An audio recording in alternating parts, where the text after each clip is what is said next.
வணக்கம் ஃப்ரெண்ட்ஸ். இன்றைக்கி நம்ம இந்த வீடியோவில் என்ன பார்க்கலாம் அப்படின்னு சொன்னால், நம்ம சுண்டைக்காய் ஏன் ஸ்டோரேஜ் பண்ணி வைக்கலாம் அப்படிங்கிறது தாங்க இந்த வீடியோவில் ஃபஸ்ட்டு நம்ம மெயினாக பார்க்க போகிறோம்.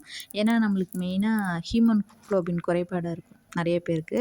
ஸோ அந்த ப்ராப்ளம் இருக்கிறவங்களும் சரி, குழந்தைகளுக்கு குடல் புழுக்கள் வந்து அதிகமாக வந்துடும், சீக்கிரம் அடிக்கடி வந்துடும். ஸோ அந்த குடல் புழுக்கள் வராமல் இருக்கிறதுக்கும் சரி, பாலூட்டும் தாய்மார்கள் இதை எடுத்துகிட்டு வந்தாங்கன்னா அந்த குழந்தைகளுக்கும் சரி நம்மளுக்கு வந்து நல்ல ஹீமோகுளோபினும் கிடைக்கும், குழந்தைகளுக்கு வந்து குடல் புழுக்கள் வராமலையும் நம்ம தடுத்துக்கலாம்.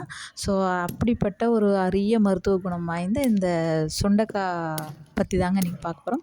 சுண்டைக்காய் வந்து நம்ம வத்தலா பண்ணியும் சாப்பிட்லாம், டைரெக்டாகவும் சாப்பிட்லாம். ஏன்னா சுண்டைக்காய் வந்து நம்மளுக்கு வருஷம் பூராவே ஹைப்ரிட் காய் கிடைக்குது.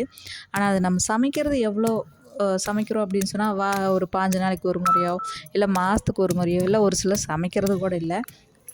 ஸோ அப்படி இல்லாமல் நாம் இதைய சமைச்சு சாப்பிட்டு வந்தோம் அப்படின்னு சொன்னால் ரொம்ப யூஸ்ஃபுல்லாக இருக்கும். மெயினாக வத்தல் செய்கிறத விட நம்ம பச்சைக்காய் சாப்பிட்றது ரொம்ப ரொம்ப யூஸ்ஃபுல்னு தான் நான் சொல்ல முடியும். ஆனால் நான் வந்து எனக்கு இந்த சீசனில், இந்த ஜனவரி டு ஏப்ரல் சீசனில் வந்து எனக்கு நாட்டு சுண்டைக்காய் நமக்கு கிடைக்கும். ஸோ அந்த சுண்டைக்காய் ஸ்டோரேஜ் பண்ணலாம் அப்படிங்கிறதுக்காக தான் நான் இந்த வீடியோவை போட்டிருக்கேன். ஸோ வீடியோவை ஸ்கிப் பண்ணாமல் பாருங்கள், ரொம்ப யூஸ்ஃபுல்லாக இருக்கும். இந்த முறையில் நான் இந்த முறையில் நீங்கள் சுண்டைக்காவை ரெடி பண்ணி வச்சிட்டிங்க அப்படின்னு சொன்னால் குழந்தைகளும் கூட நல்லா சுண்டைக்காயை விரும்பி சாப்பிடுவாங்க. அந்தளவுக்கு டேஸ்ட்டாக இருக்கும், நல்லா மணமாக இருக்கும். ஏன்னா நம்மளுக்கு வந்து கடையில் ட்ரை சுண்டைக்காய் ரொம்ப சீப்பான ரேட்டில் கூட கிடைக்குது. பட் அந்த சுண்டைக்காயும் சாப்பிட்டு பாருங்கள், இப்போ நாம் சொல்கிற இந்த முறையில் செஞ்சு சாப்பிட்டு பாருங்கள், ஒரு நல்ல ரிசல்ட் கிடைக்கும். ஃபஸ்ட்டு சுண்டைக்காய் வாங்கிட்டு நல்லா கழுவி க்ளீன் பண்ணி எடுத்துகிட்டு அதை வந்து நல்லா கொட்டி எடுத்துக்கணுங்க. அது கொட்டி எடுத்துட்டோம் அப்படின்னு சொன்னால் அப்போ தான் அது வந்து நல்லா காயும். அப்புறம் அதை நல்லா வாஷ் பண்ணுங்கள். ஓரளவுக்கு நல்லா வாஷ் பண்ணி எடுத்துகிட்டு அதுக்குள்ளே தயிரோ மோரோ, மெயினாக தயிர் போட்டுக்கோங்க. அப்போ தான் நல்ல ஒரு கெட்டியான ஒரு கன்சிஸ்டன்சி கிடைக்கும். ஸோ தயிரை போட்டு நல்லா கலந்து விட்டுக்கோங்க. அது கூட கொஞ்சம் உப்பும் போட்டு கலந்து விட்டுட்டு ஒரு 2 நாளைக்கு நல்லா ஊற வச்சுருங்க. அந்த ஊற வச்சதை என்ன பண்ணுறீங்க அப்படின்னு சொன்னால், ஒரு நல்ல அகலமான பாத்திரத்தில் அதை அப்படியே கொட்டிடுங்க.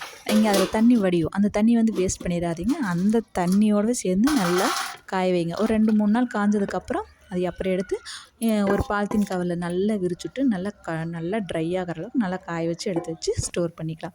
இது பார்த்திங்கன்னா நம்ம வாரத்துக்கு குறைஞ்சபட்சம் ஒரு 3 முறையாவது நம்ம இதை சாப்பிட்டு வந்தோம் அப்படின்னு சொன்னால் கண்டிப்பாக நம்ம உடம்புல ஹீமோகுளோபின் இன்க்ரீஸ் ஆகிருக்கு. இது ஒரு நல்ல ரிசல்ட்டை வந்து நமக்கு வந்து நல்லா கொடுக்கும். ஓகே ஃப்ரெண்ட்ஸ், இந்த வீடியோ உங்களுக்கு கண்டிப்பாக பிடிக்கும்னு நினைக்கிறேன். இந்த வீடியோ பிடிச்சிருந்தால் மறக்காமல் லைக் பண்ணி, ஷேர் பண்ணி, சப்ஸ்கிரைப் பண்ணுங்கள். Thank you friends.